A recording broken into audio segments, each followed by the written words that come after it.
Briser les autels familiaux.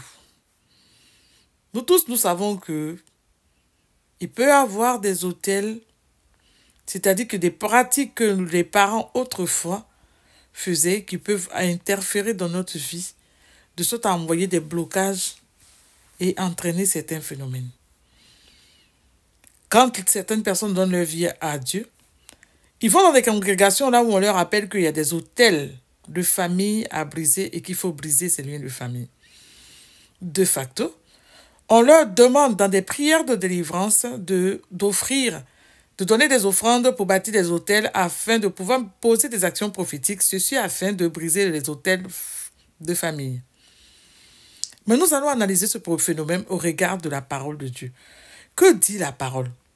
Autrefois, en Israël, il fallait aller à la tente d'assignation pour immoler un animal, c'est-à-dire pour pouvoir avoir l'expiation de son péché. Et d'aucuns parlent de Jacob, quand il fait, au moment de l'offrande, l'autel que Jacob a bâti. Il ne faut pas perdre de vue quelque chose, c'est que la Bible a deux alliances, l'ancienne et la nouvelle. Est-ce qu'aujourd'hui, un enfant de Dieu doit bâtir un autel pour briser les autels de famille? Non. De facto, la réponse est non.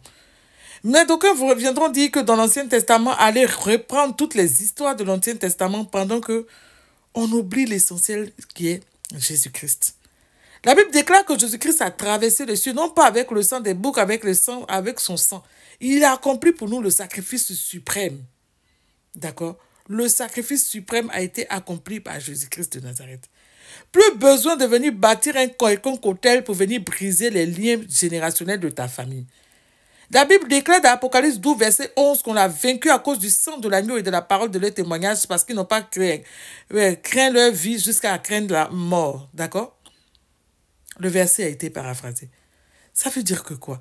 Ça veut dire qu'au nom de Jésus, et qu'il n'y a que le sang de Jésus qui a la puissance pour détruire tout ce qui est œuvre du diable. Ton hôtel que tu es en train de bâtir, l'argent que ton pasteur te demande pour briser les hôtels, ça ne va rien changer.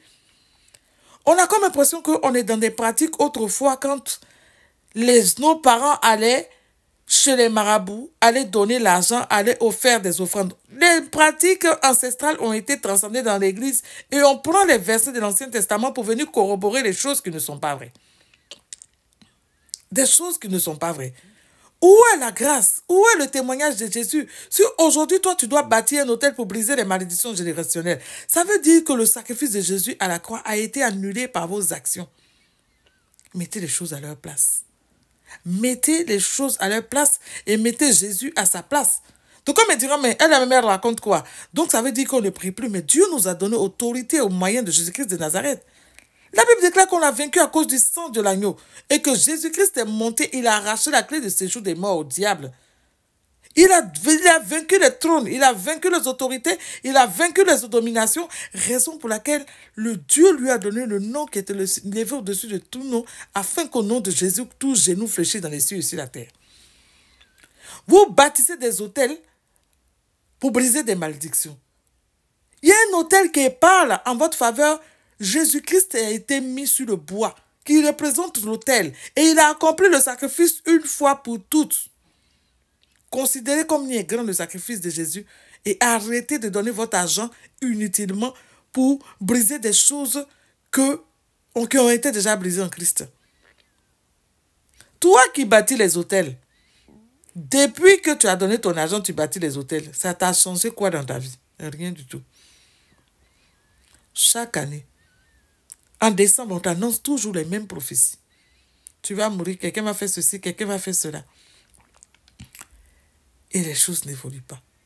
La Bible déclare que Dieu nous a fait asseoir dans les lieux célestes avec Christ. Où est ta position en Christ? Ta position, elle est où en Jésus-Christ? Il dit que vous êtes dans le creux de mes mains et nul ne pourra vous ravir. Quel esprit qui va venir t'enlever dans la main de Jésus pour venir te détruire? Les autels. Quel autel? Quand le sacrifice de Jésus est l'autel suprême. Je prie que Dieu vous éclaire. Je prie que la puissance de révélation vous localise et vous touche. Et que Dieu vous fasse comprendre quelle est la volonté de Dieu, ce qui est bon, agréable et parfait. Considérez la nouvelle alliance. Considérez la puissance du sang qui a versé. Ou considérez la puissance du sacrifice de Jésus à la croix et repositionnez les choses à leur place.